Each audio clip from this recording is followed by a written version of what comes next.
Ista'in qiyamatin salam.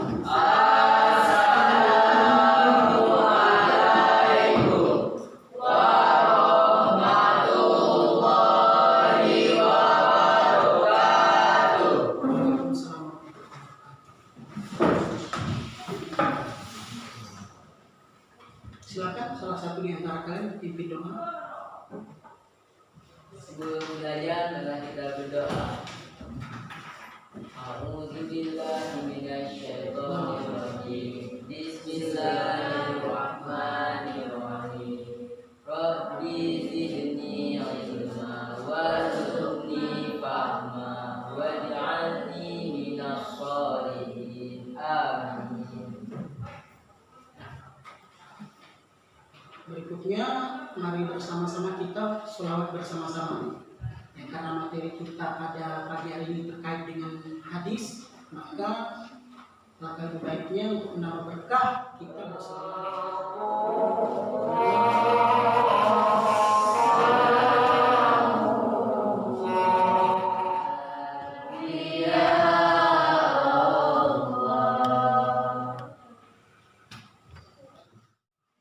Baiklah, berikutnya kita tadarus Al-Quran secara bersama-sama.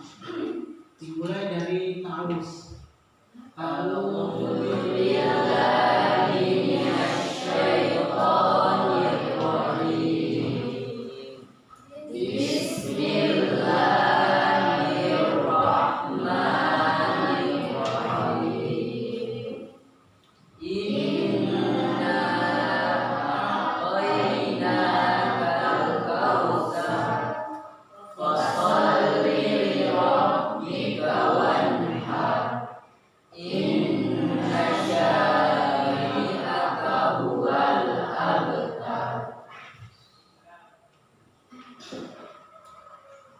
Apabila selesai semuanya, selawat sudah, dan Al-Quran sudah. Apakah sudah siap semuanya belajar? Dan silakan dicek lagi semua peralatan untuk belajarnya. Kemudian kalau masih ada sampah yang berserakan di dekat siswa-siswa yang silakan tunggu dulu.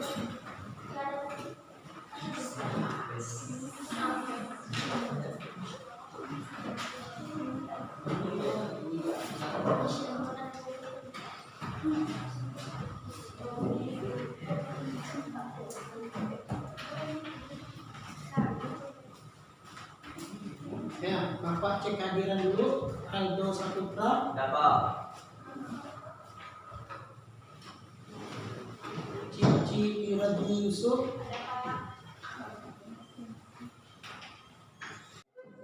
Semuanya hadir semuanya. Baiklah siswa-siswi sekalian, minggu yang lalu kita telah mempelajari Al-Quran sebagai sumber hukum Islam. Nah, materi yang telah kita pelajari minggu yang lalu itu sangat berkaitan dengan materi yang akan kita pelajari sekarang. Karena apa? Karena Al-Quran maupun hadis sama-sama merupakan sumber hukum Islam. Kalau Al-Quran mendapati kedudukan yang paling penting dan pertama dalam menetapkan hukum Islam. Jadi kedudukan yang kedua adalah al-hadis. Jadi kalau kita mau tahu bagaimana cara penetapan hukum dalam Islam, maka kita juga harus memahami hadis. Nah, kalau kita memahami hadis ini dengan baik dan benar, maka manfaatnya adalah kita akan mengetahui hadis seperti apa sih yang bisa digunakan untuk dijadikan penetapan hukum. Banyak sekali yang mungkin kita dengar dari penceramah dan lain sebagainya kadang, atau kita dengar dari YouTube dan sebagainya, hadis-hadis itu ternyata hadis palsu, hadis doib dan lain sebagainya. Nah, untuk mengetahui hadis-hadis tersebut apakah doib, palsu, hasan, sahih dan sebagainya, atau mengetahui bentuk hadis, maka akan kita pelajari pada hari ini. Sebelum kita jelas membahas tentang hadis tersebut, Bapak mau tanya, yang kalian pahami tentang hadis atau sunnah itu apa? Ayo, apa hadis atau sunnah itu?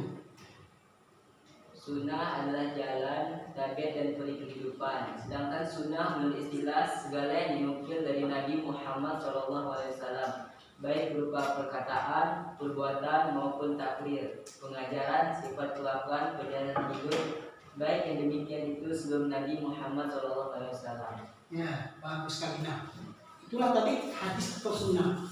Jadi segala sesuatu yang dilakukan oleh Rasulullah SAW itu namanya sunnah. Bahkan diamnya Rasulullah SAW itu pun dinamakan sunnah. Bahkan sebagian ulama berpendapat tambahannya adalah ketika ada sesuatu yang baru direncanakan oleh Rasulullah belum terlaksana sebelum dia masih hidup, waktu dia masih hidup, itu juga dinamakan sebuah hadis. Materi yang akan kita pelajari pada hari ini. Nah, untuk memperdalam materi itu ada beberapa hal yang perlu kalian ketahui terkait materi kita pada hari ini. Pertama, kompetensi inti, kemudian kompetensi dasar. Diharapkan dengan pelajari kalian mampu menganalisis kedudukan hadis sebagai sumber hukum Islam. Kemudian kompetensi indikator, menganalisis kedudukan hadis sebagai sumber hukum Islam. Kemudian mendeskripsikan macam-macam sumber hukum Islam. Tujuan pembelajaran kita apa? Siswa dapat menjelaskan fungsi dan kedudukan hadis sebagai sumber hukum Islam melalui strategi marketplace activity dan diskusi dengan benar. Jadi melalui kegiatan pembelajaran kita nanti marketplace activity kemudian diskusi itu, kalian diharapkan mampu memahami pembelajaran tentang hadis sebagai sumber hukum Islam ini secara ini kota konsep pembelajaran kita pada hari ini.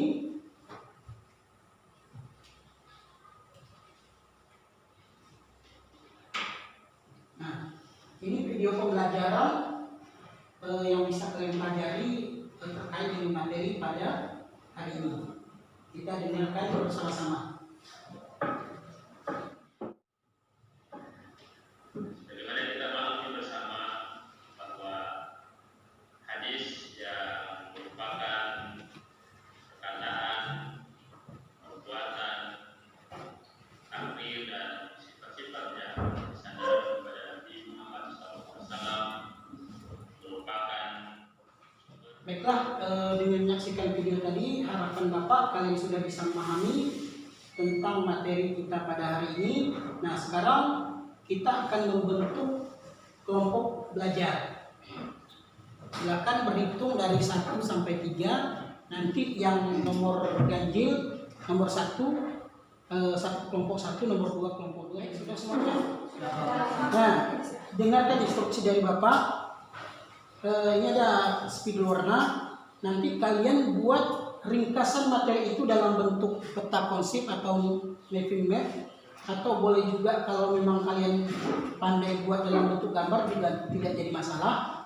Nah, Bapak beri waktu masing-masing kelompok 5 menit. Nah, Bapak beri waktu 5 menit. Jadi untuk membuat mapping map ini. Nanti setelah selesai membuat peta konsep atau mapping map ini akan ada instruksi lanjutan dari Bapak, ya.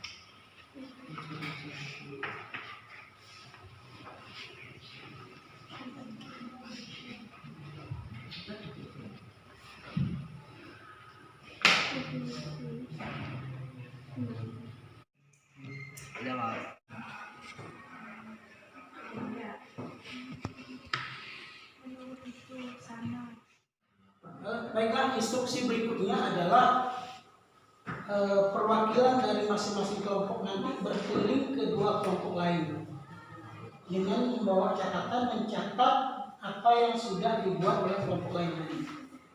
Nah, setelah selesai mencatat itu, dia akan kembali ke kelompoknya masing-masing.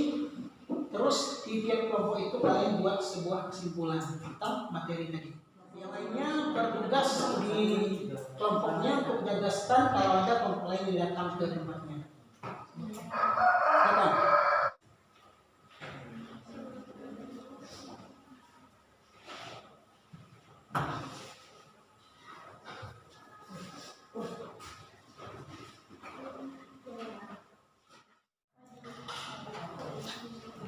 Silakan, kelompok mana yang mau dulu menyampaikan kesimpulannya? Kelompok mana? Ada satu. Ya, Saya Antoni dari kelompok 1. Saya ingin menyampaikan hal yang saya dapatkan saat pertukaran jual beli. Saya mendapatkan kelompok 3 menyebutkan tentang hadis dan sunnah, seperti secara bahasa arti sunnah adalah jalan, tabiat dan peri kehidupan. Dan sedangkan sunnah menurut istilah segala yang dinukil dari Nabi Muhammad SAW. Sedangkan hadis secara bahasa hadis adalah berita atau sesuatu yang baru. Sedangkan secara istilah hadis adalah segala perkataan, perbuatan maupun takrir yang dilakukan oleh Rasulullah SAW. Yang kedua, yang saya dapati dari pertukaran jual beli dari kelompok 2 ialah seperti pengertian hadis, macam-macam hadis, pembagian hadis. Pembagian hadis seperti hadis mutawatir, hadis ahad, hadis sahih, hadis hasan dan hadis dhaif. Dan hadis macam-macam hadis seperti hadis qauliyah, fi'liyah, takfiri dan hamiyah.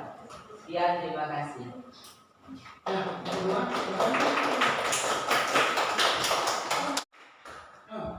Dari kelompok 1 ada yang mau ditanyakan ke kelompok 2 maupun punya? Pertanyaan untuk kelompok 2. Apa fungsi hadis dalam Al-Quran dan penetapan hukum Islam?